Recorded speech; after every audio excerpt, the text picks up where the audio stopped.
Assalamualaikum warahmatullahi wabarakatuh. Saudara-saudari yang dirahmati Allah sekalian, selamat malam dan salam sejahtera kepada semua. Teruskan perkongsian Ini saya live di satu platform di Facebook. Lagi lepas habis di Facebook, baru pula di TikTok menyahut seruan Ustaz Idris untuk berjuang di media sosial. Okey, tuan sihat semua? Pukul 10 dah. Melayu Jawi. Waalaikumsalam. Oh, ini bagus ni Melayu Jawi ni. Semangat Melayu yang berkobar-kobar. Bagus. Bani Jawi di tanah Melayu. Tak ramai orang tahu. Muhammad Azri Salmi. Waalaikumsalam. Johari Ishaq. Waalaikumsalam. Ish, dia siapa? Dia gatal baru cuci muka orang gatal. Syed Putra Zulkifli Ahmad. Oh, macam bincang main sekali Zulkifli. Halim V. Sondi KG kena Khairi Jamaluddin KG lah. Esok kena tendang. Jamil Ahmad. Waalaikumsalam. Malik Hidair. Waalaikumsalam. Daripada Rembau Ibrahim Abdul Latif. Waalaikumsalam. Ahmad Zukini. Waalaikumsalam. Saya ada risikan saya dalaman UMNO. Jadi dikatakan bahawa Khairi Jamaluddin esok dia takkan kena tendang. Fidausti Abdullah. Waalaikumsalam. Gani mari Syed Putra. Muhammad Azri Salmi. Kulim hadir. Harun Laban. Syed Kedah hadir Fiq. Orang Syed kita Saya dulu sekolah agama Syed. Osman Shahabuddin. Waalaikumsalam. Saiful Bahri Abdul Aziz. Waalaikumsalam. Al-Aziz Kuantan hadir. Waalaikumsalam. Yus Ismail. Waalaikumsalam. Zahiyah Abdul Rahim daripada Melaka. Waalaikumsalam. Saya merancang minggu depan nak pergi Melaka. Nanti bolehlah. Bukan recommend asam pedas tak boleh makan. Gout. Syah Muhammad. Waalaikumsalam. Aziz Abdul Aziz. Waalaikumsalam. Mak Fidaus Banti. Waalaikumsalam. Jamal Cik Hassan. Bismillahirrahmanirrahim. Waalaikumsalam. PN Best bulu hidung dah cabut. Dia ni tak habis-habis. Muhammad Adham. Waalaikumsalam. Roslan Sarah. Okey, saudara semua. Waalaikumsalam. Dan sesiapa yang memberi salam. Mungkin semua saya tak dapat sebut nama. Saya minta maaf. Kalau nak sebut nama sampai habis live 12,000 semalam berapa? 15 kat 20,000 orang tengok. Jenuh panggil satu-satu. Jadi waalaikumsalam lah kepada siapa yang memberi salam. Jadi kalau hak awal tu cepatlah kita panggil salam. Mohsin nak ni kena sebut tak sebut dia merajuk. Zuraidi Mus. Waalaikumsalam. Waalaikumsalam dan siapa yang memberi salam kepada saya. Jadi depa pun tak berani kick KJ. Ya betul. Maklumat saya tu mereka takkan kick lah. Sebab hasil daripada mereka punya analisa mereka tu menyatakan bahawa kalau mereka kick Khairi Jamaluddin ni akan jadi masalah besar bagi mereka. So mereka takkan kick lah. Itu maklumat yang saya dapat lah. Jadi Khairi Jamaluddin selamat lah. Dan kalau Khairi masuk main parti lain ataupun Khairi Jamaluddin berjuang untuk parti lain, pakai masalah lah mereka. Jadi sebenarnya bukan Khairi Jamaluddin seorang ya. Yang nama-nama yang dibangkitkan ni bukan Khairi seorang. Banyak ahli-ahli parlimen UMNO. Kalau tak silap saya, rakan saya bagi tahu pada saya ada dekat 13 orang ahli parlimen UMNO yang tidak setuju dengan jawatan presiden yang tidak dipertandingkan. Dan mereka juga tidak setuju dengan gabungan di antara UMNO dan juga DAP.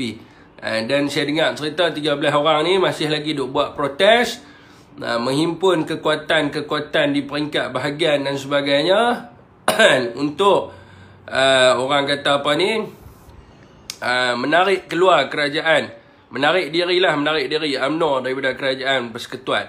Jadi ni masalah dia bila kahwin paksa. Kahwin paksa tu masalah. Tapi kita tak mau nak cerita lah pasal parti mereka ni. Bagi saya ni UMNO ni barang yang dah kita tak perlu kenang lagi lah. Dah tak ada apa-apa dah yang kita nak kenang tentang UMNO ni. Kita fokus pada perjuangan kita yang baru lah. Sebab UMNO yang telah pun diasaskan oleh Onn Jaafar, perjuangan 1946 tu telah pun habis, rosak, binasa. Termasuklah UMNO yang diasaskan pada tahun 1980-an semula oleh Tun Mahathir, juga telah rosak, binasa. UMNO sekarang ni adalah UMNO milik Zahid Hamidi. Dan ramai ahli-ahli UMNO hari ni pun ada WhatsApp saya, ada mesej saya dan sebagainya. Mereka sedar bahawa tujuan Zahid masuk dalam kerajaan hari ni adalah untuk kepentingan diri dia. Jadi untuk dia sendiri dapat jawatan, sebab dia punya kes mahkamah, dan disebabkan oleh ni lah, harta dia, jadi keluarga dia. Jadi UMNO ni sekarang ni milik Zahid dengan anak dia lah. 2-3 hari ni gambar anak dia banyak lah dalam berita duk cerita kata dia bini nombor 2. Saya rasa tidak ada seorang pun masyarakat di Malaysia ni yang nak tahu tentang Nurul Zahid ni. Hanya dia saja duk seronok sendirilah, duk pergi bagi tahu kata dia ni madu dan sebagainya. Orang tak mau ambil tahu tentang dia. Kalau orang nak ambil tahu pun bila pak dia nak masuk penjara, tu yang orang nak ambil tahu. Jadi kelihatan lah. Jadi ahli-ahli UMNO dah nampak, dan gerakan ini dibawa oleh beberapa ahli parlimen UMNO, termasuk jugalah beberapa kepimpinan UMNO, termasuk dengan termasuk dengan Khairi Jamaluddin sendiri. Zahid puaka simple. Jadi tak apalah tuan-tuan, tu mukadimah, teruskan perkongsian. Terima kasih sahabat bagi tahu, share tu percuma. Share tu percuma. Jadi teruskan share. Jom share ramai-ramai. Terima kasih saudara Ni Amran. Tu mukadimah. So ada lagi soalan nak tanya? Sementara rakan-rakan kita duk share ni. PN pengantin BN. Oh, salah kot. PH pengantin BN. Suaminya adalah Anwar Ibrahim. Jadi salah lah kalau kata kita ni pengantin apa. PN menetapkan ketentuan bahawa kita tidak akan bersama dengan kluster mahkamah. Itu adalah pendirian kita. Sebab itulah kita tidak menjadi kerajaan hari ini. Kalau kita BN akan ganti BN, betul. PN akan ganti BN tu betul. Muhammad Azizul Sani betul. PN akan ganti BN. Salam Fiq. Waalaikumsalam. Allahu Akbar. Sebab ni betul-betul tak letih mulut dia. Siang malam merepek tapi biar betul bang. Siapa abang tengok live siang tadi? Ada orang pakai Facebook saya apa? Ada orang pakai Facebook saya apa bang? Abang tengok hantu apa cakap bang? Saya rasa pelik bang. Abang kena buat rawatan ni bang. Abang beritahu nama abang, nama mak abang. Sekali saya buat rawatan lah. Saya nak tengok, saya scan tengok. Apa yang abang nampak saya tengok saya. Abang nama apa tadi ni? Abang ni nama apa Abdul Ghani Ahmad Abdul Ghani Ahmad saya buka hijab Uish, bang, kat sebelah abang tu ada gangguan ni bang, duk kacau. Ada gangguan duk kacau bang. Abang kena pergi jumpa Tok Bomo lah mengubat bang sebab abang akan sentiasa ingat kepada Syafiq Alim ni pagi, petang, siang, malam bang akan ingat. Lagi 7 kali Jumaat kalau abang tak pergi buat rawatan, saya tak tahu. Kalau abang tak pergi buat rawatan, saya tak tahu bang. Sebab abang akan nanti abang bawa kereta naik motor, abang akan nampak saya je. Dia last kali penyakit macam ni, last kali tu apa akan jadi? Abang pergi di kedai jumpa orang lain, "Weh Syafiq." Abang pergi kedai makan, "Syafiq." Abang pergi pejabat, "Syafiq." Abang duduk dalam rumah nampak bini abang lintas, "Syafiq." Bahaya. Jadi 7 kali Jumaat kalau abang tak pergi buat ubatan, saya tak tahulah. 7 kali Jumaat bang. Saya tengok ni 7 kali Jumaat. Abdul Ghani Ahmad 7 kali Jumaat saya tengok. Dia ni. Magic okey anda Jadi kena pergi mengubat cepat Saya beritahu pergi mengubat cepat. Kalau jumpa bomoh awak jahit, jumpa petuk jahit kita boleh, kan? Dalam FB ni boleh jumpa Ustaz Khalid, kan? Ustaz Khalid Al-Walid boleh jumpa. Lepas tu jumpa siapa Tok Singa boleh, kan? Kena pi cepat, kan? Satgi takut, satgi bahaya bang. Saya gambar takut abang pi mana-mana, saya bang panggil semua orang Syafiq, jam. Kan? Abang nampak saya di mana-mana, bahaya bang. Okey, tuan-tuan, gam cap 3 senapang tu ni. Tu saya tak tahu lah, wallahu alam. Allah lebih mengetahuinya. Last sekali cakap seorang jalan Gostan. Tu 7 kali Jumaat lah. Kalau dia sampai ke 7 kali Jumaat tu, memang tak dapat diselamatkan. Waalaikumsalam, Rehan. Waalaikumsalam, pada siapa memberi salam.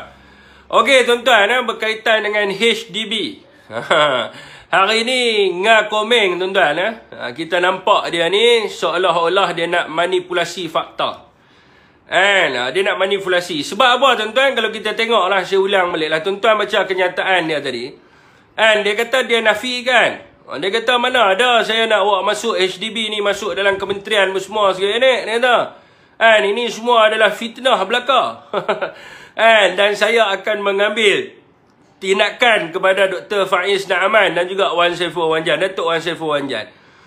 Jadi tuan-tuan, saya rasa ngakomeng ni dia lupa kot. Tapi nasib baiklah Allah tentukan lebih baik sebab ada recorded video. Sebab bukan kenyataan, recorded video.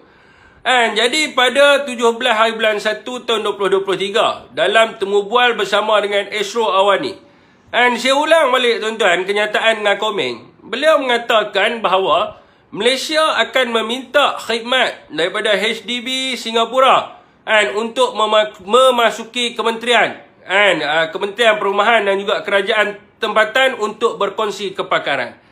Beliau sendiri yang kata, dia beritahu bahawa Singapura membenarkan pakar-pakar daripada HDB untuk memasuki Kementerian Perumahan Kerajaan Tempatan untuk berkongsi kepakaran. So hari ni dia kata lain pula. Hari ni dia kata mana ada dia kata macam tu. Dia kata dia nak jemput pakar-pakar daripada Singapura untuk bagi seminar dan bengkel. Untuk bagi seminar dan bengkel. Jadi kita tengok tuan-tuan, kenapa dia sebagai seorang menteri dia nak pusing kenyataan dia sendiri. Kenapa dia nak bermelik lidah dia sendiri. Sebab tu saya kata, ada udang di sebalik batu dalam agenda kemasukan HDB ke Malaysia. Kalau benda tu benar, kalau benda tu adalah satu benda yang dia rasa boleh bantu negara dan sebagainya, so kenapa dia nak belik-belik? Sebelum ni dia kata nak masuk dalam kementerian. Lepas tu, apa dia kata? Hari ni dia kata dia nak buat seminar dan bengkel dan sebagainya. Jadi apabila dia pusing balik kenyataan dia, ini menunjukkan bahawa seorang tu dalam keadaan ketakutan. Yang dia takut bahawa orang tahu agenda dia. Sebagai contohlah pencuri tuan-tuan, mencuri kan. Bila dia lintas ikut depan rumah kita 2-3 kali kan, orang pun nak tengok pelik. Dia ni bersepa ni kan. Sat jalan pergi sana, sat jalan pergi sini, sat jalan pergi sana, sat jalan pergi sini. Bila kita keluar depan rumah, kita panggil dia, "Adik, mai sini sat. Duk buat apa ni? Duk jalan banyak-banyak kali ni." Mungkin dia akan bagi alasan yang pertama lain. Dia kata ni, "Saya duk tunggu kawan ni bang kan. Tak nampak-nampak, tak main-main lagi kawan ni kan." Mula-mula alasan dia macam tu. So bila kita duk perhati dia dan dia pun sedar kata orang duk perhati dia, bila kita duk tengok dia pusing 2-3 kali lagi, lepas tu kita pun panggil dia lagi sekali. "Ni, hang ni duk buat apa ni? Duk pusing-pusing. Member hang yang mana? Hang duk tunggu ni, member nama apa dan sebagainya." Dia akan bagi alasan lain pula. Dia akan beritahu lah, ni member motor rosak bang, saya telefon dia tadi motor rosak dan sebagainya. Sebab apa? Sebab dia dalam ketakutan. Jadi inilah yang menunjukkan bahawa menteri ni, ngakomeng ni, dia di dalam ketakutan. Bila orang attack dia, bila Dr. Faiz Naaman bantai dia, bila Wan Saiful mendedah, bila Datuk Wan Saiful Wanjan mendedahkan banyak perkara, apa yang berlaku di Singapura dan apa yang berlaku di Pulau Pinang dan sebagainya. So apa dekat situlah dia rasa macam ada orang duk memantau dia. Sebelum ni mungkin dia rasa macam orang tak perasan. Rakyat Malaysia tak perasan. So bila semua platform media sosial duk bincangkan tentang HDB, maka dia pun akan rasa gusar dan sebagainya. Bila dia rasa gusar, tiba-tibalah dia tukarlah. Sebab banyak rakyat duk kata, sebab apa nak mai ambil pakar dan sebagainya. Sekiranya ada seminar ke, ada bengkel ke, itu rakyat tidak akan pertikai. Tapi masalah bila HDB masuk dalam kementerian. So bila ramai rakyat cakap tentang seminar dan bengkel, sebab itulah hari ini dia sebut tentang seminar dan bengkel. Dan orang-orang Pakatan Harapan yang duk bantai saya setiap malam, yang duk kata kat saya, kata, oh saya ni bodoh lah, saya ni bangang lah, and HDB ni nak main sebab ada kepakaran yang belum ada di Malaysia lah. Jadi sebab mereka ni ranking nombor 1 dunia yang kita kena belajar dengan mereka. So hari ni saya cadangkan kepada mereka untuk membaca kenyataan Ngakomeng tu sendiri. Dan kita harapkan supaya mereka ni membaca kenyataan daripada Ngakomeng. Apa yang Ngakomeng kata? Ngakomeng mengesahkan bahawa negara kita memang ada pakar-pakar perumahan. Yang mana Setro Pakatan Harapan duk bohong rakyat. Duk beritahu kata mana kita tak ada pakar, kita nak kena pergi minta daripada syarikat di Singapura ni, di HDB ni. Sebab mereka ni duk ranking nombor 1 dunia, mereka bagus dapat macam-macam lah, mereka ni bagus, mereka boleh bantu rakyat Malaysia memiliki rumah dan sebagainya. So hari ni bila orang mempertikaikan sudut kepakaran di Malaysia, maka menteri pun pusing lah. Dan dalam masa yang sama dia terpaksa juga mengakui bahawa sebelum ini memang ada pakar-pakar perumahan yang merancang perumahan di Malaysia. Antaranya adalah Khazanah Research Institute, Bank Negara Malaysia sendiri pun, lepas tu CIDB, dan juga beberapa pakar akademik dan juga penganalisis hartanah yang telah pun memberi beberapa cadangan. Dan Ngakomeng mungkin dia tak sebut tentang UEM, syarikat-syarikat developer yang besar di Malaysia yang banyak membantu daripada sudut membangunkan negara kita. So why kita nak pergi minta dekat Singapura? So apa yang saya cakap sebelum ni memang betul lah. Bukan palsu, bukan tipu dan sebagainya. Apa yang saya pertikaikan sebelum ni memang betul. Kalau tak betul, kenapa Ngakomeng pergi pusing daripada seluruh alam pergi pusing dan sebagainya? Jadi persoalan yang kita timbul hari ini adalah kenapa lagi bila Ngakomeng sendiri mengesahkan bahawa memang ada pakar-pakar di Malaysia termasuk dengan Bank Negara Malaysia sendiri. Sebab apa kita memerlukan pakar-pakar daripada luar? Dengan alasan nak buat seminar. Untuk tujuan apa seminar ni? Adakah seminar ni akan dibuat di pejabat menteri di kementerian? Dan berapa lama seminar ni akan dibuat?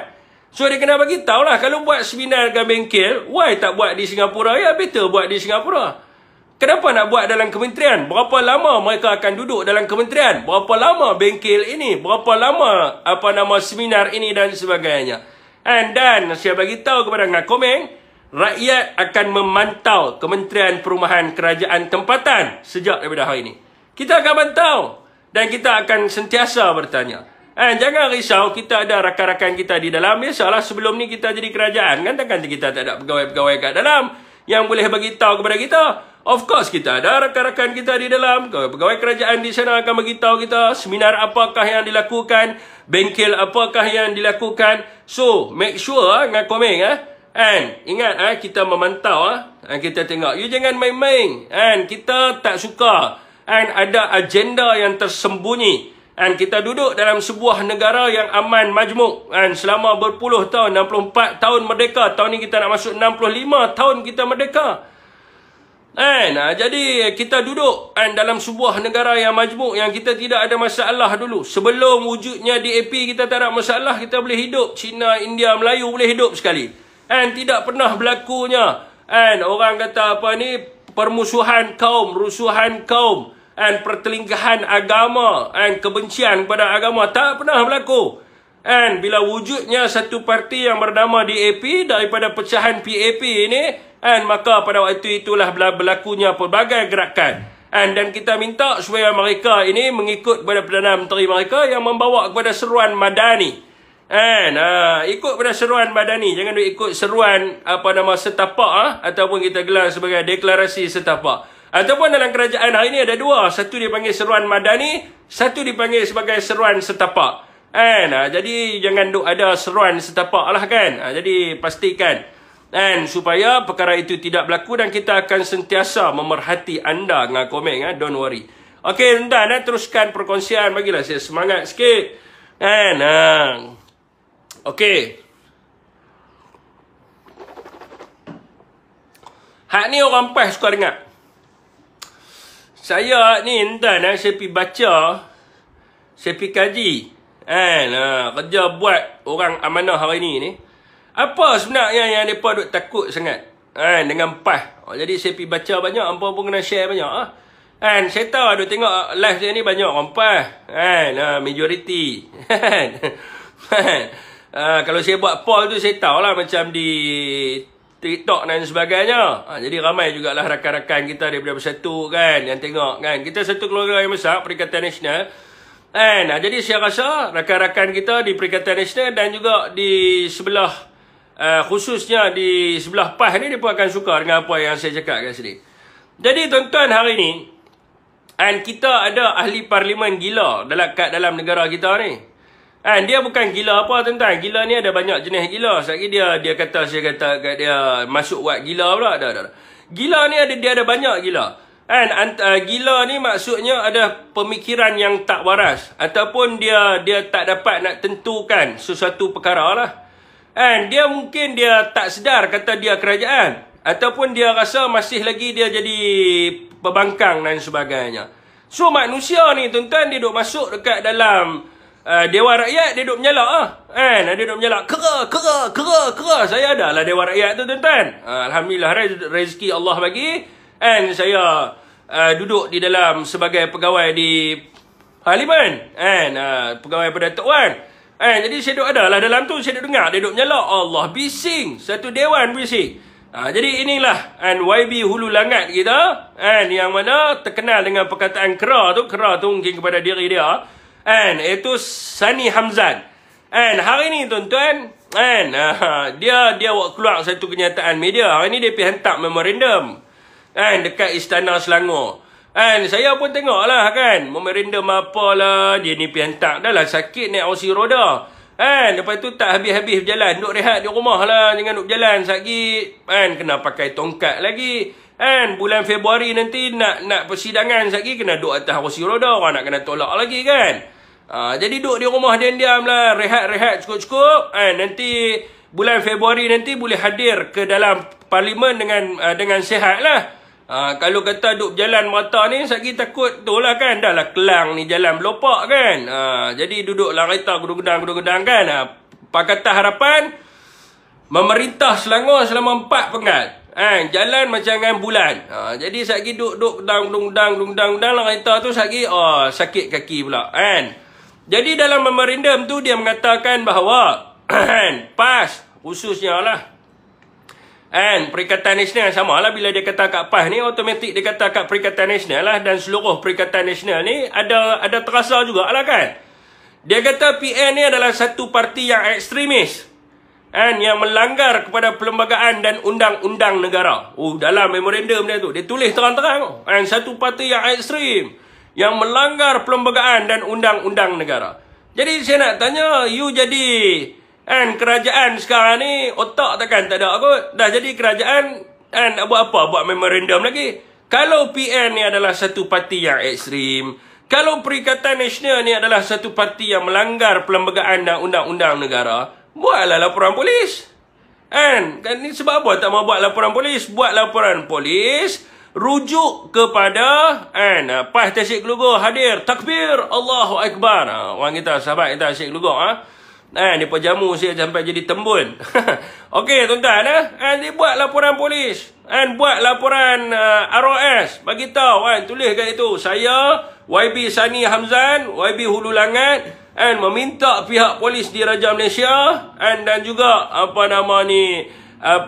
yang pertubuhan ni, ROS ni, untuk menyiasat parti PAS dan Perikatan Nasional kerana mereka ini parti yang ekstrim, yang melanggar perlembagaan negara, yang melanggar undang-undang negara dan sebagainya. Dan takkan YB Sani tak tahu, menteri di Kementerian Dalam Negeri sekarang ni, Saifuddin Nasution, dia sekarang ni adalah menteri. Dan mintalah kepada dia, suruh dia mempercepatkan siasatan dekat dalam grup WhatsApp. Tanya dia, Din, macam mana ni kes laporan aku ni, kata PAS ekstrim ni selesai ke tak lagi? Tanya pada Saifuddin Nasution, Sebab apa? PDRM bawah dia, ROS pun bawah dia. Siasat lah buat laporan. Tapi ni tak, tuan-tuan. Dia tak buat laporan dan sebagainya. Sebab apa, tuan-tuan? Dia pergi istana hari ni. Dia pergi istana hari ni sebab dia takut. Dia takut sebab gelombang. Gelombang Perikatan Nasional di Selangor ni. Oh, dahsyat, tuan-tuan. Sekarang nak bagi tahu, tuan-tuan lah. Saya duk main TikTok ni, tuan. FB ni saya ramai dah rakan kita ni yang masuk bersatu kan dulu. Saya duk main TikTok ni, dekat dalam TikTok ni orang PAS ramai. Saya nak bagi tahu kat tuan-tuan, hari-hari, tuan-tuan, bila kita kempen di TikTok ni, hari-hari. Orang-orang mereka keluar main masuk ni. Keluar masuk PAS, keluar masuk bersatu. Dan orang-orang mereka hak keluar ni bukan biasa-biasa. Ketua Pertubuhan Peniaga, yang ada orang di belakang yang ramai yang keluar dan sebagainya. So ini menyebabkan YB Sani ni dia rasa ketak lutut, dia takut dan sebagainya. Sebab dia rasa bahawa Selangor ni mungkin hilang. Pada pilihan raya negeri yang akan datang, kemungkinan besar Selangor mereka akan kecundang. Bukan kata YB Sani, Rafizi pun kata, saya duduk Selangor ni, takkanlah saya nak tengok lebih PAS memerintah Selangor. Takkanlah hari-hari saya nak menghadap muka lebih PAS. Rafizi pun rasa risau juga dan takut dan sebagainya. So sebab itulah dia pergi istana hari ni. Kalau tuan-tuan perasan hari ni di dalam kenyataan media dia, dia bukan minta PDRM, dia bukan minta ROS, walaupun dia kata PAS khususnya melanggar Perlembagaan dan Undang-Undang Negara. Dia minta MKI. Apa benda MKI ni? MKI ni adalah Majlis Kebangsaan bagi Hal Ehwal Agama Islam Malaysia. Tuan-tuan boleh pergi Google, pergi baca tentang dia. So, apakah bidang kuasa MKI ni? Yang dia suruh MKI ambil tindakan kepada PAS ni? Bidang kuasa MKI ni mengikut kepada peraturan ke-7, peraturan MKI, tugas majlis adalah untuk kurungan A, membincang, menimbang dan menguruskan apa-apa perkara yang dirujuk kepada Majlis Raja-Raja. Mana-mana kerajaan negeri atau Majlis Agama Islam Negeri atau seorang ahli majlis dengan tujuan hendak memberi nasihat atau pengesyuaran. Dan kurungan B, memberi nasihat kepada Majlis Raja-Raja, kerajaan negeri atau Majlis Agama Islam Negeri atas apa-apa perkara berkenaan dengan perundangan atau pentadbiran agama Islam dan pelajaran agama Islam dengan tujuan hendak memperbaiki, menyamakan atau menggalakkan persamaan undang-undang atau pentadbiran. So apa tujuannya? So apa tujuan dia hantar memorandum yang minta supaya MKI yang diterajui oleh Tuanku Sultan Selangor untuk mengambil tindakan kepada PAS. Apa tujuan dia? Tujuan dia, kalau tuan-tuan tengok dalam bidang tugas MKI ini, tujuannya adalah kerana dia nak menyekat pergerakan PAS di Selangor. Nak menyekat ceramah-ceramah PAS di Selangor. Nak menyekat supaya leader-leader PAS ini tidak boleh menyampaikan ceramah di Selangor. Nak menyekat supaya tidak boleh ada sistem pendidikan bercorakkan datang daripada parti PAS, macam Seriti, macam Pasti dan sebagainya di Selangor. Dan dia juga nak menyekat daripada PAS untuk bertapak di Selangor. Ini menunjukkan bahawa YB Sani takut. Dia takut dan sebagainya. Dia cuba cenderung ke arah yang lain. Nak sekat daripada berlakunya, nak sekat daripada kita buat ceramah. Sebab dia tak boleh nak terangkan. Sebab hari ni, tuan-tuan, amanah ni memang dalam keadaan yang takut. Sebab apa? Amanah ni, tuan-tuan, dah boleh kira hidup mati dah. Hidup mati pula dah. Dah boleh dikatakan hidup segan, mati tak mau dah. Parti amanah ni. Lepas UMNO bersama-sama dengan PKR, lepas UMNO cium mulut dengan Anwar Ibrahim, amanah ni tak ada dah. Saudara tengok. Bila dekat mana kan sebelum ni, dekat mana ada Anwar, dekat situlah ada Mak Sabu. Di mana-mana saja ada Anwar, di sebelah Anwar adalah Mak Sabu. Sekarang ni Mak Sabu sudah tidak ada. Anwar pergi ke mana-mana, Anwar tak bawa Mak Sabu. Anwar kata, hang jaga makanan sudah alamat, hampir tengok ladang ayam kat India, hampir jaga telur ayam, jaga ladang ayam sudah lah, tak ada ikut korang, menyemak ya. Jadi hak duduk di sebelah Anwar sekarang ni adalah Zahid Hamidi. Jadi dia melihat bahawa amanah ni mungkin akan mati. Dan dia melihat bahawa bila adanya PAS dan amanah ini adalah pecahan daripada PAS, bila kata PAS ini wujud, orang tidak akan undi lagi pada amanah di Selangor. Amanah mungkin akan lenyap, dan saya tak tahulah, amanah ni mungkin akan jadi legenda macam legenda Masuri, mungkin akan jadi macam legenda Hang Lipo dan sebagainya, yang mungkin akan dijadikan penceritaan rakyat je. Mat Sabu orang akan gelar sebagai ataupun dipanggil sebagai legenda Abang Mat. Mungkin dikenali sebagai dipanggil sebagai Hulu Balang Mat. Hulu Balang Muhammad bin Sabu. Jadi sebab itulah dia merasa risau, maka dia pun hari ini pergi ke istana untuk menyekat sebarang pergerakan PAS di Selangor dan juga pergerakan perikatan di Selangor, khususnya melibatkan ceramah-ceramah dan sebagainya. Mungkin apa yang Sani cuba buat adalah untuk mengharamkan PAS di Selangor. Dan saya mencabar YB Sani ni, YB Hulu Langat ni, saya cabar dia lah. Kalau betul sebagaimana yang anda cakap, kalau betul Parti Perikatan Nasional PAS ini melanggar perlembagaan negara, melanggar undang-undang negara, sila buat laporan polis dan ROS.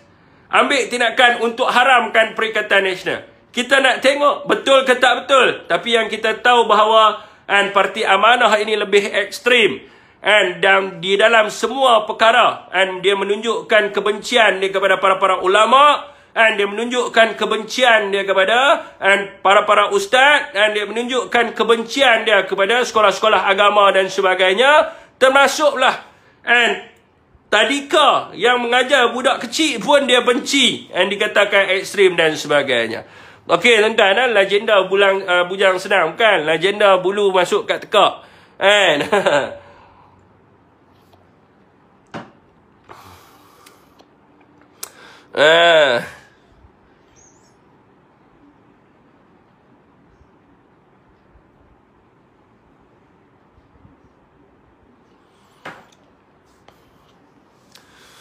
Waalaikumsalam kepada sesiapa yang memberi salam. Amanah berkubur, takbir, Allahu Akbar. Memang tak ada lah amanah ni. Legenda Mat, yang ni sedap juga. Nanti kita buat novel lah, Legenda Mat Telur. Saya screenshot saya takut lupa. Ayat bagus ni. Alamak. Amanah Angkatan Monyet amat-amat hina. Ni lagi sempoi ya. Terlepas komen. Angkatan Monyet amat-amat hina. Ni lagi sempoi kan. Mak Sabu tak masak telur lah. Okey tuan-tuan tu cerita si Abang Mat. Abang Mat ni tuan-tuan, sebenarnya Mat Sabu ni dia ada pelbagai watak-watak dalam politik negara kita. Mat Sabu ni watak dia ni adalah, dia ni ada fungsi juga dia dalam kerajaan ni. Sebab apa tuan-tuan?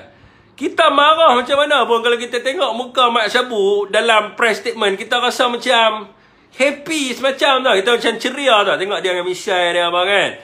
Dengan dia senyum mata tak nampak kan. Kita jadi macam aduh, macam mana aku boleh ada menteri macam ni.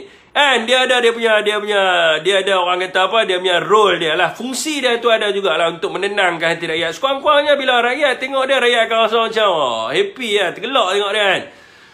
Kita ada menteri yang satu yang bagi kita ceria setiap hari. Kurang-kurangnya dia ada jugalah role dia tu kan. Jadi itulah yang lebihnya amanah. Ada orang undi amanah ni bukan sebab apa, sebab dia syok dengan Mat Sabu dia syok tengok dia lawak dengan cara dia baling mic semua tu je.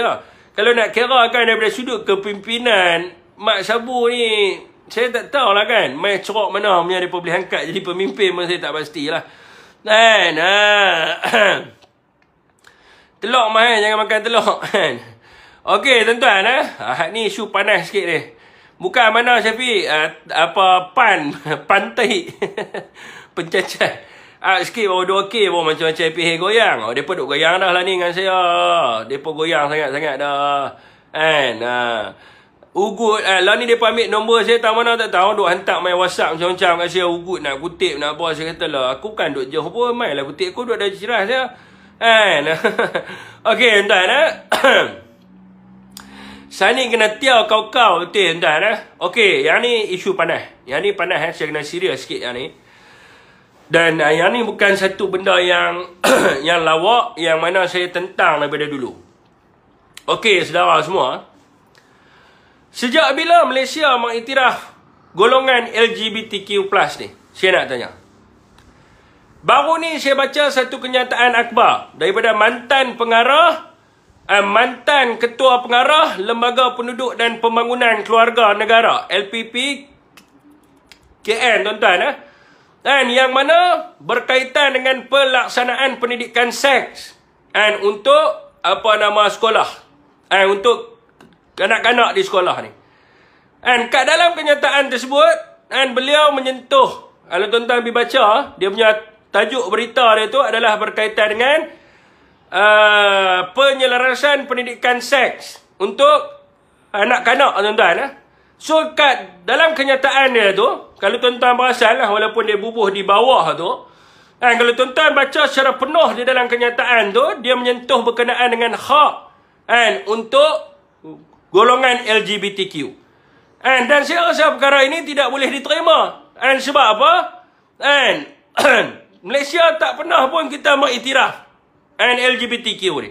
Dan dalam kenyataan itu, dia mengatakan bahawa kerajaan melalui Nancy Shukri perlu memasukkan penerangan berkaitan dengan hak-hak golongan LGBTQ dan juga perkara yang mereka boleh lakukan dan tidak boleh dilakukan. Perkara yang boleh dan tidak boleh diterima atau bahaya membuat keputusan tanpa maklumat.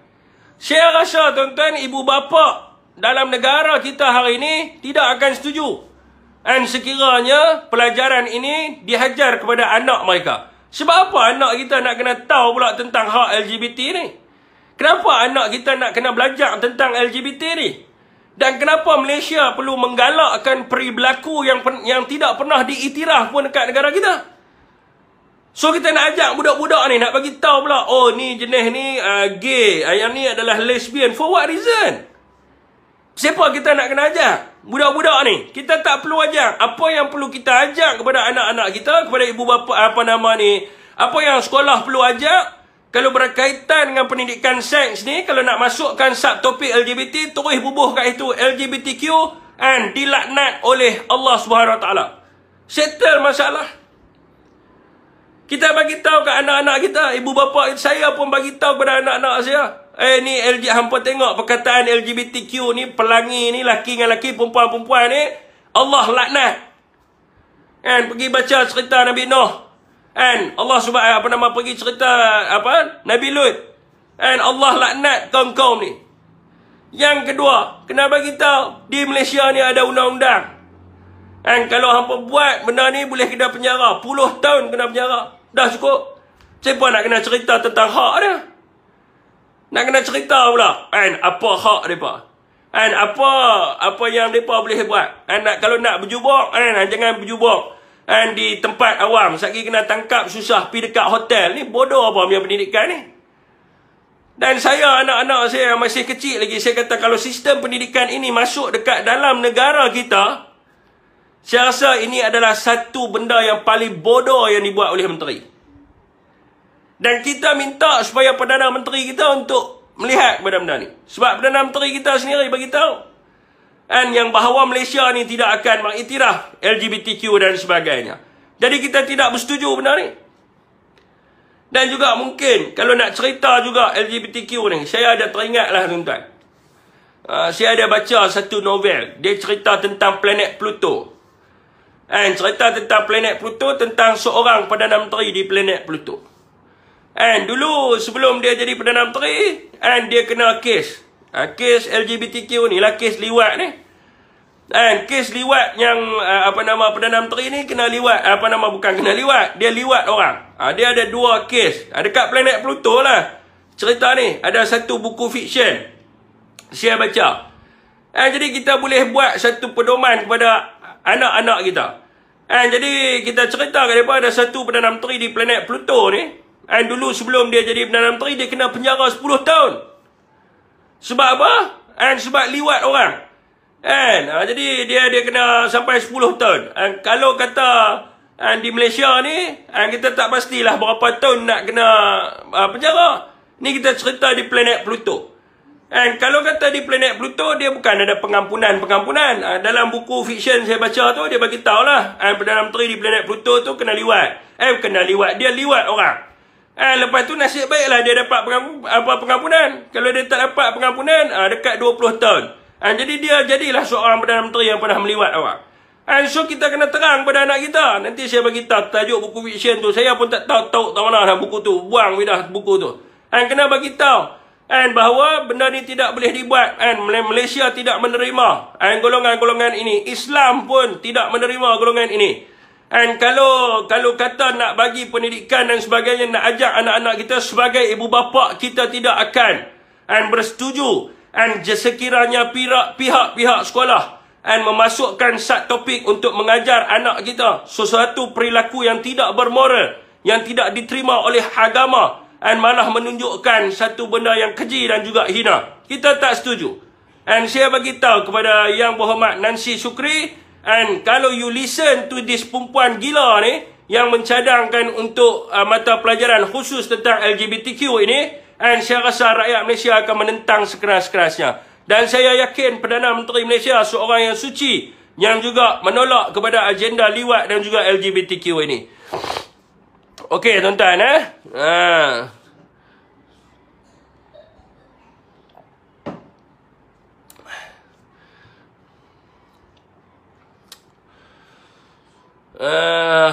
Pungkok, awak tak komen, takut orang tahu kan kata hampa game pungkok. Ada ni, saya bukan cerita ni, saya cerita di planet Pluto.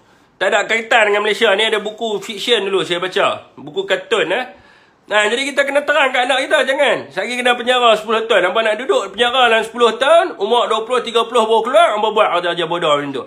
So berkaitan dengan LGBTQ ni, kita kena cerita satu benda yang bagi orang takut. Macam tu jugalah dengan zina. Kena bagi tahu benda yang takut. Oh, zina ni satgi hang ni jadi macam tu lah, apalah, boleh kena kejam sampai mati kalau ikut hukum Islam. Ini kita kena cerita. Bukan kita duk pergi cerita suruh beli kondom, tak mau bagi mengandung. Kalau kata seks ni, kalau nak buat seks ni, kalau lelaki ajak main pakai kondom, beli kondom, mana. Tak payah cerita macam tu. Habaq tu kena rotan 100, kalau ikut Islam kena kejam sampai mati. Kena bagi takut lah. Satgi hang kena HIV, kena AIDS. Tak payah duk cerita lah pasal kondom semua. Cerita kena HIV, AIDS, hidup tak lama, mati. Orang tak mau kawan dengan hang, duduk kena pulau sebab ada HIV dengan AIDS. Bagi mereka takut lah. Sama juga macam LGBT ni, cerita terus. Nabi tak mengaku umat. Allah laknat. Pintu taubat tak ada bagi geng-geng LGBTQ ni. Lepas tu kena cerita lagi. Bagi budak-budak ni rasa risau, takut dan sebagainya, kena HIV AIDS. Tak payah ada duk cerita tentang pendidikan seks, nak bagi tahu tentang hak-hak apa semua ni, hak pula bapak dia punya hak. Okey, tuan-tuan.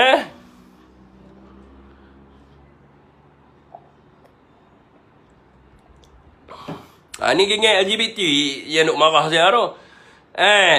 Geng-geng LGBT yang duk kata kat saya macam-macam, geng-geng lembut. Orang suruh jadi lelaki, duk jadi perempuan. Hak perempuan, orang suruh suka dekat lelaki, dia pergi suka kat perempuan. Nak buat apa? Ni semua hak geng-geng tak kenal dunia ni.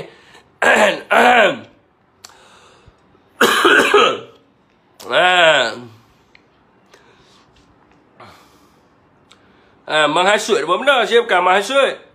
Apa benda yang saya menghasut? Saya cuma bagi tahu apa yang ada dalam kenyataan akhbar ni, dan kita sebagai rakyat kita tak setuju. Makcik kalau nak suruh orang siasat, makcik tanya berapa orang rakyat yang setuju LGBTQ. Kalau makcik setuju tu perihal makcik lah. Makcik pergi buat live ni, makcik bagi tahu kata setuju. Tapi saya di sini kami tak setuju, tu bukan menghasut. Kami menyatakan bahawa kami tidak setuju. Sebab yang akan belajar pendidikan ini adalah anak-anak ni, anak saya. Kena belajar tentang LGBT dan sebagainya. Okey saudara. Lepas tu adalah berkaitan dengan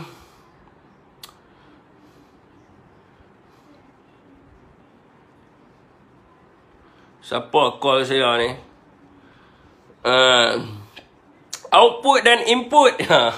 Nah, ni lama tengok live je, dia tahu. Geng-geng yang tak kenal output dengan input ni. Output sesuatu yang dikeluarkan, input sesuatu yang dimasukkan. Jadi mereka ni tak erti apa. Mereka bodoh apa akan tahu apa. Output pun mereka tak tahu, input mereka tak tahu. Benda yang sepatutnya keluar, mereka pergi bubuh bagi masuk. Jadi benda hak sepatut dimasukkan, mereka pergi bergeser. Tu yang jadi masalah tu.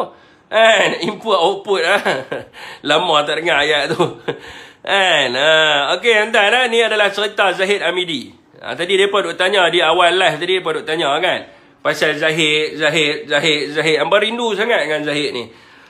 Jadi Zahid ini tuan-tuan, dia mohon untuk mendapatkan semula pasport antarabangsanya secara kekal tuan-tuan, bagi menjalani tugas rasmi sebagai timbalan Perdana Menteri. Sebab bagi sesiapa yang pasport dia kena tahan di mahkamah, dia boleh mohon untuk sementara kalau mahkamah benarkan. Sekarang ni dia bukan mohon untuk pegang sementara macam Najib pergi Singapura sebelum ni. So dia nak terus pasport ni dengan alasan dia adalah sebagai seorang timbalan Perdana Menteri. Inilah yang kita beritahu sebagai rakyat, yang kita larang Anwar Ibrahim untuk lantik kluster mahkamah sebagai menteri ni. Sebab ni lah. Sebab apa? Dia akan bagi pelbagai alasan yang bertentangan dengan perlembagaan. Kalau kita tengok perlembagaan, setiap orang rakyat Malaysia adalah sama rata di sisi undang-undang dan berhak mendapat perlindungan yang sama rata di sisi undang-undang. Saya nak tanya, sekiranya ada rakyat biasa yang pasport dia kena tahan di mahkamah, lepas tu dia ada urusan nak kena pergi luar negara dan sebagainya, masalah kesihatan, adakah mahkamah akan benarkan? Mahkamah takkan benarkan. Sebab itulah kita kata, bila seseorang ini ada jawatan kepada dia, maka dia akan duduk di atas undang-undang dan boleh buat apa saja. Jadi hari ini dia mohon supaya dia punya pasport dia dipulangkan secara terus kepada dia. Dan apa yang rakyat perlu tahu bahawa Zahid Hamidi ni, dia ada 47 kes rasuah ke atas dia. Yang melibatkan pecah amanah dan pengubahan wang haram, melibatkan Yayasan Akal Budi. Saya dah cerita dah pasal Yayasan Akal Budi ni. Apa masalah dia? Yayasan yang sepatutnya membina masjid, surau, membantu ibu tunggal, anak yatim, duit ini telah diselewengkan. Beli kenderaan mewah, bayar road tax kenderaan, beli hotel dan sebagainya, yang mana hak-hak anak yatim dan ibu tunggal ini tidak terbela.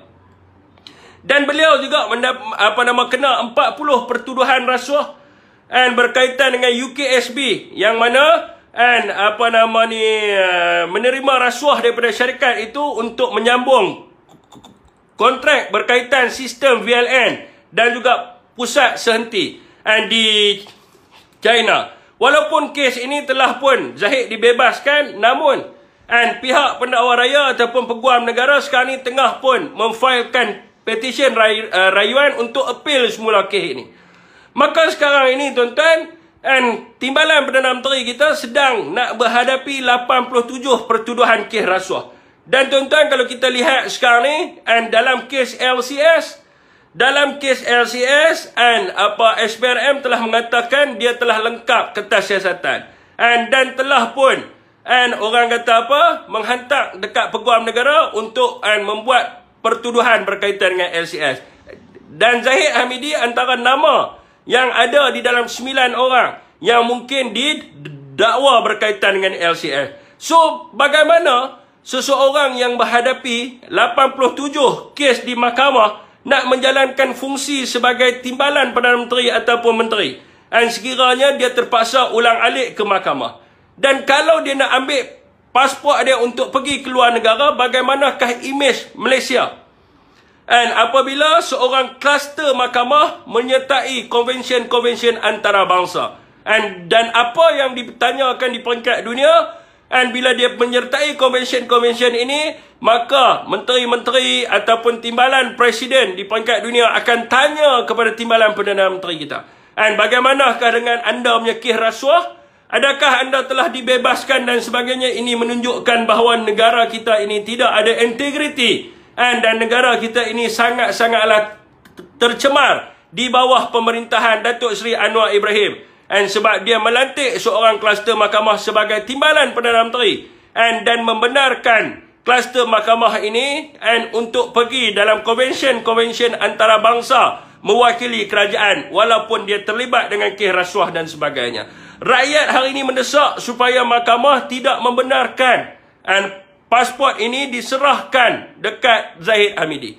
Sebab rakyat ingin menjaga imej Malaysia di mata dunia. Rakyat tidak mahu Zahid Hamidi menyertai mana-mana konvensyen di dunia yang menunjukkan bahawa Malaysia adalah sebuah negara yang tidak berintegriti dan menunjukkan bahawa Malaysia membenarkan orang yang terlibat dengan kes rasuah dan salah guna kuasa ini mereka akan bebas untuk pergi ke mana-mana sahaja. Ini akan menyebabkan pelabur-pelabur asing tidak percaya untuk melabur ke dalam negara kita. Dan apa yang kita minta kepada Perdana Menteri kita sama jugalah macam kenyataan yang baru dikeluarkan oleh Timbalan Presiden Bersatu Malaysia yang menyuruh supaya Anwar Ibrahim menimbang semula pelantikan Zahid sebagai Timbalan Perdana Menteri dan meminta supaya Zahid berehat dan jawatan Timbalan Perdana Menteri ini digugurkan dan diserahkan kepada orang lain supaya orang tersebut boleh melaksanakan fungsinya dengan baik sebab dia tidak terpalit dengan tuduhan kes di mahkamah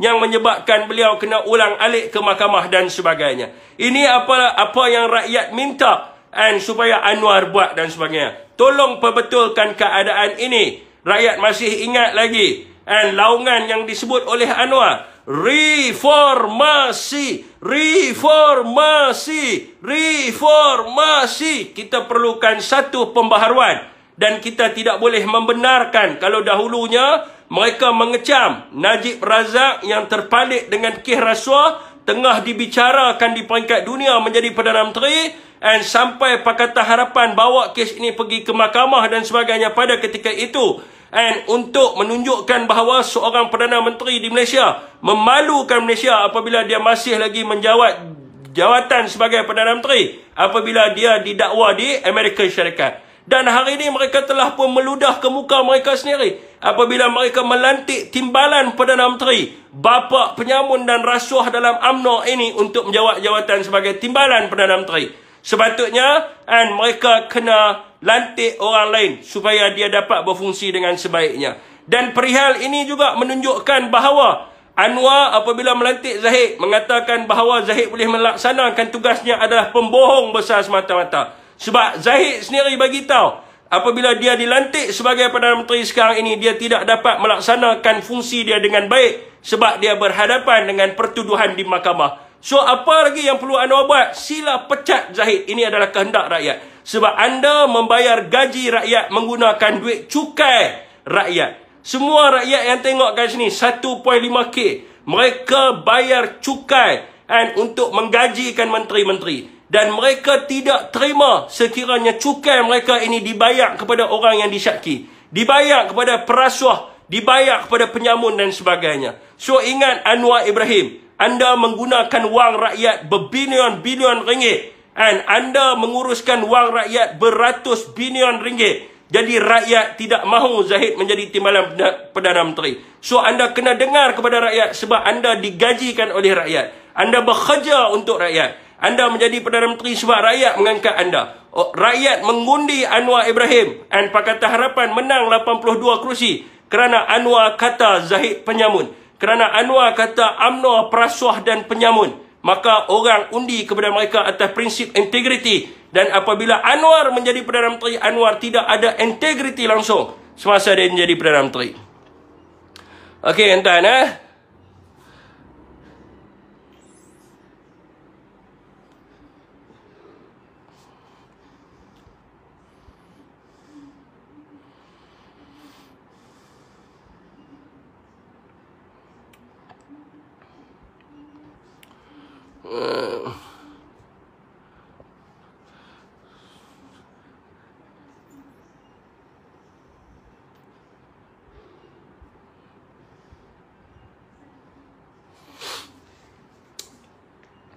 Reformasi ke laut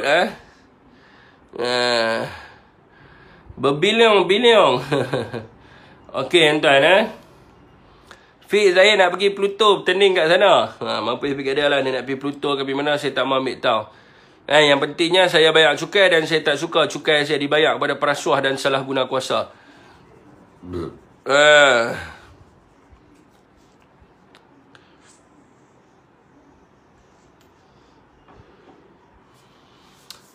ada orang Pakatan Harapan kata, bukan saya yang suruh Zahid letak jawatan ni.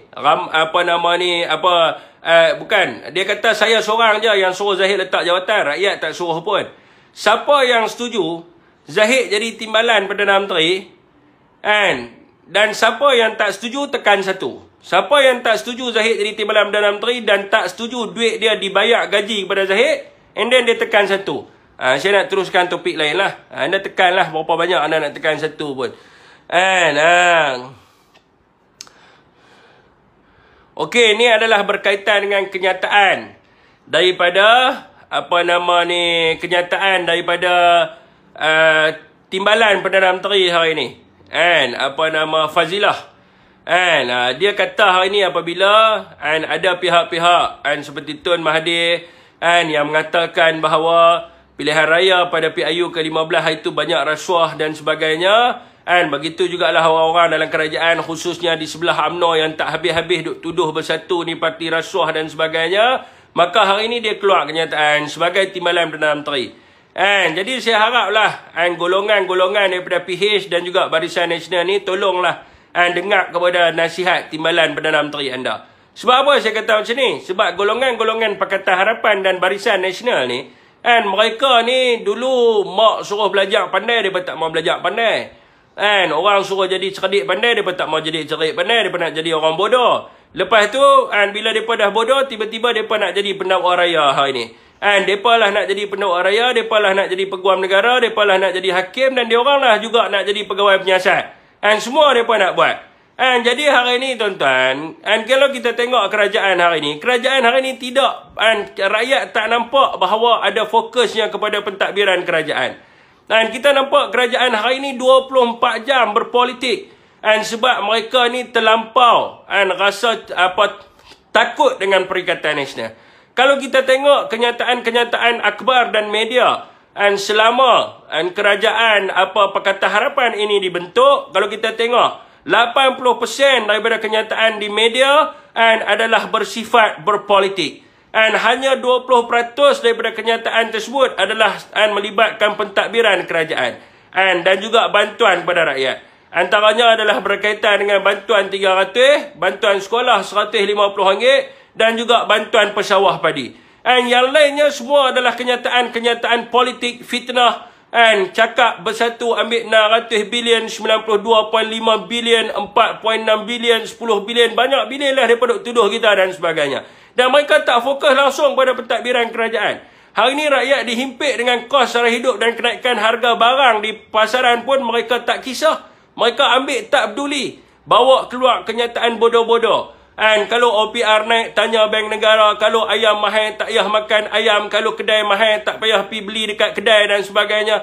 Macam-macam kenyataan-kenyataan yang rakyat tidak boleh terima. Dan mereka ni hari-hari kerja duk hentam Perikatan Nasional walaupun mereka jadi kerajaan. So apa mereka nak risau? Sekarang ni mereka ada SPRM.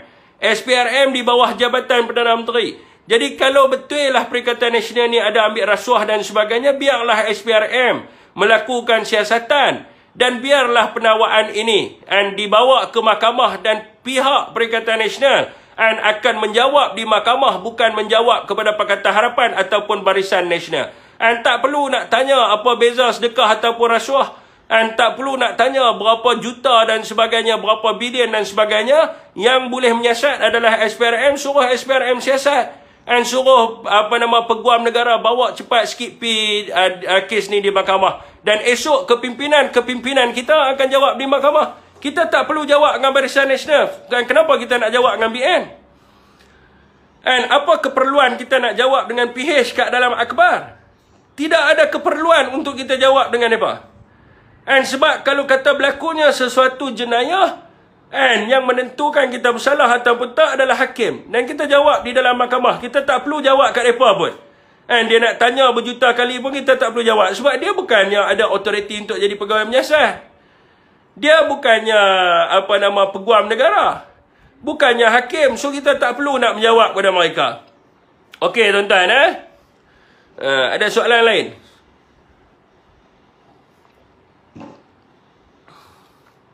Terima kasih malam ni 1.8k yang tengok.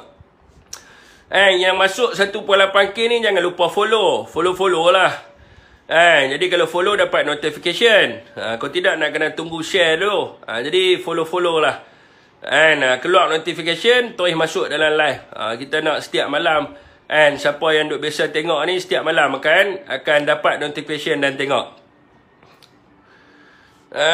Perkauman nasional dia kata ramai naik di atas. Kita buka untuk visi cerita bagi tahu kat kita di manakah bukti yang menunjukkan bahawa Parti Perikatan Nasional adalah parti yang perkauman.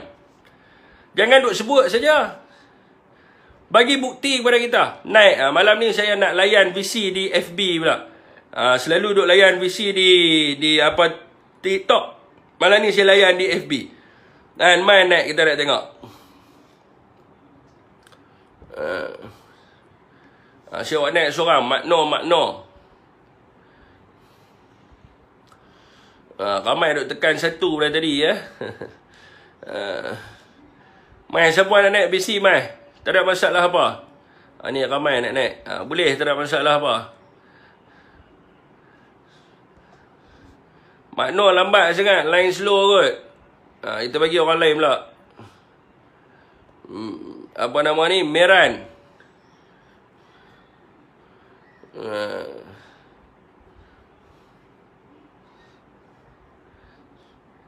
Meran pun tak masuk-masuk ke?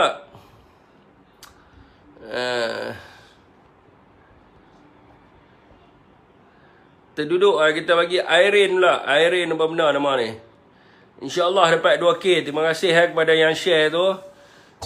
Saya tak boleh nak membalas jasa dan budi anda. Hanya Allah SWT mampu membalas jasa dan budi anda. Line semua slow hard request pun.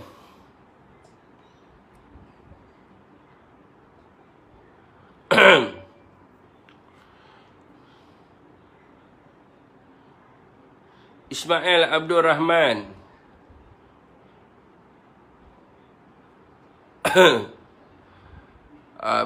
Pastikan yang nak request tu internet laju sebab saya duk add. Bila saya add tu tekan approve jangan tak approve pula. Request bila saya tekan add tak approve. Duk tunggu lama. Menunggulah saya kat sini. Tak masuk-masuk. Depa takut Fik nak BC tu masalah dia. Jadi yang request tu pastikan internet ada. Jangan internet tak ada request. Lepas tu approve lah. Bila saya dah send invitation tu approve lah. Jangan tak approve invitation tu.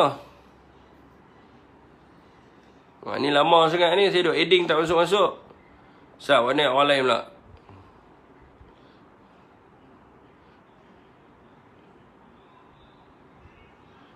Okey. Ni ada 3-4 orang bila saya send tak masuk. Ternyata nak tengok habis ni duduk atas muka PD. Ulas sikit pasal statement Raja Petra yang kata suruh bubar 74 MP. Raja Petra dah masuk dalam live saya di TikTok. Dan saya rasa video tu semua orang dah tengok dah. Dia bukan maksudkan. Dia kata bahawa kenyataan Raja Petra ni bersifat bahawa dia kata Parti Perikatan Nasional ni kena berjaga-jaga. Sebab apa? Sebab agenda ketakutan Pakatan Harapan ini sehingga mereka merancang untuk memastikan bahawa ke-74 MP yang menang bertanding di bawah tiket Perikatan Nasional ini semua disabitkan atas kesalahan. Dan mereka punya kemenangan mereka ini akan dibatalkan.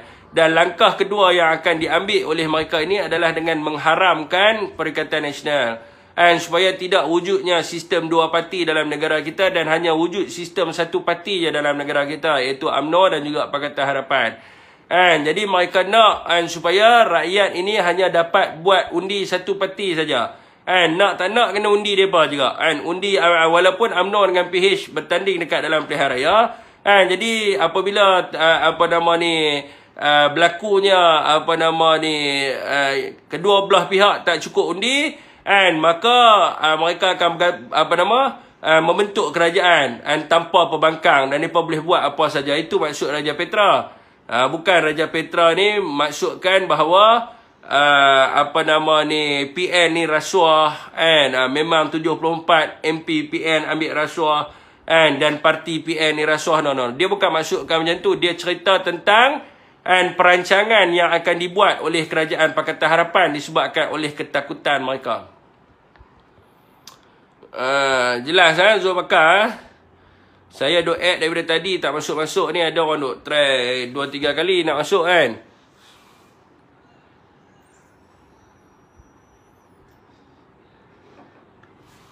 Lama saya tak invite Raja Petra masuk live saya. Tak apa, nanti saya akan pilih satu date nanti saya akan ajak dia lah masuk kat FB pula. Sebelum ni RPK rajin nak masuk lah kat saya punya TikTok saya, dia memang masuk lah. Kali ni dah berapa kali dah, 3-4 kali juga dia dah masuk di TikTok.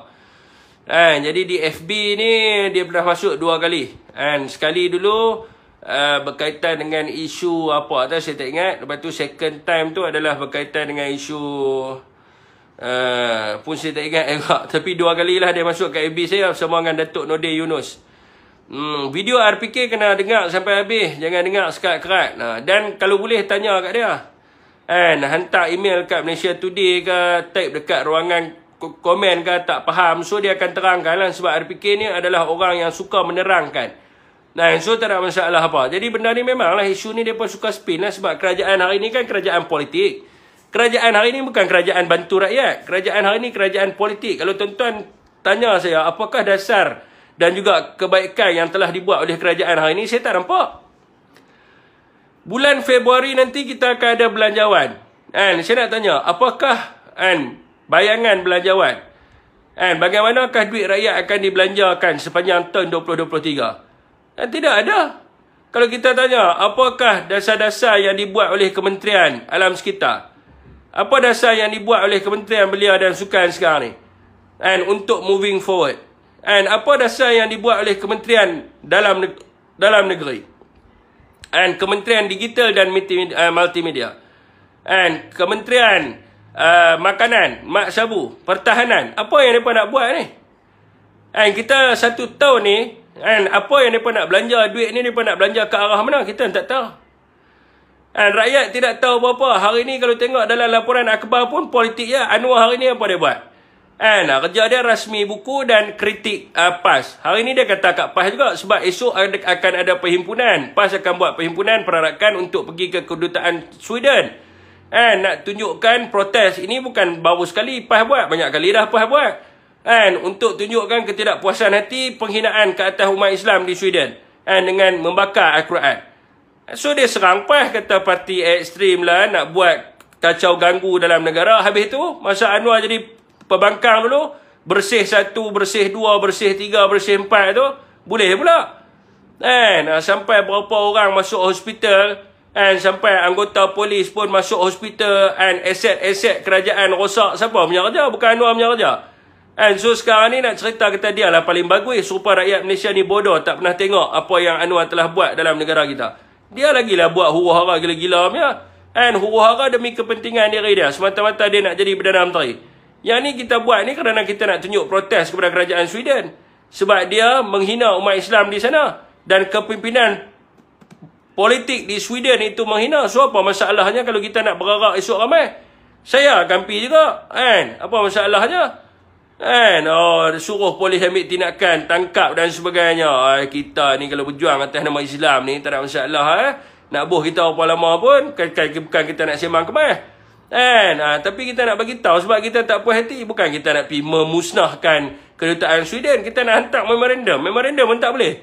Sedangkan dekat dalam perlembagaan menjamin hak kebebasan bersuara, hak berhimpun dan sebagainya. Sebab apa tak benarkan untuk kita buat? Risau. Banon tengah mencerakin kan. Itu masalah dia. Mana ni orang-orang Pakatan Harapan sampai polis kena gigit tincuah time proses 1, 2, 3. Tahu tak apa. Tunggu mereka buka tabung harapan dulu baru boleh bincang pasal bajet. Tabung mereka ni tak tahu berapa banyak tabung lah. Mereka lah ni duk main isu hutang negara 1.5 trilion lah. Tak ada masalah. Dia bukannya hutang negara ni kita bayar macam kita bayar hutang peribadi. No. Hutang negara ni kita kira berdasarkan kita punya kemampuan untuk berhutang keluaran negara kasar kita. Jadi dia bukan kita bayar ikut dividen macam bank. OPR naik, hutang negara meningkat. Kita kena bayar dividen lebih. Kalau dia bagi alasan bahawa tahun ni kita tak boleh belanja lebih sebab nak bayar hutang, then dia kena declare lah berapa hutang yang dia bayar. Baru rakyat boleh timbang. Tengok pendapatan kita 480 bilion tahun lepas. Tapi hutang kita bayar berapa? Lepas tu kita bagi tahu kata kita tak ada duit. Susah lah macam tu kan. Nak bantu rakyat semua tak ada. Lokman. Boleh, tak ada masalah apa. Esok saya akan ada. Saya beritahu tu je lah. Jadi 1.8k ni tolong follow. Jangan tak follow. Tolong follow. Supaya taklah penat kawan-kawan kita nak share tiap-tiap malam supaya anda dapat notification dan sebagainya. Okey tuan-tuan, insyaAllah cukuplah untuk malam ni tuan-tuan. 1 jam 9 minit. Saya pun penat ni, kena gout ni tuan-tuan. Sakit kaki tak boleh nak fokus buat live pun. Sakit betul kaki ni. Dia rasa macam nyut ni masuk hari ketiga dah, menyiksa. Okey tuan-tuan, setakat tu saja untuk malam ni. Wabillahi taufiq wa hidayah. Wassalamualaikum warahmatullahi wabarakatuh. Jangan lupa follow tuan-tuan.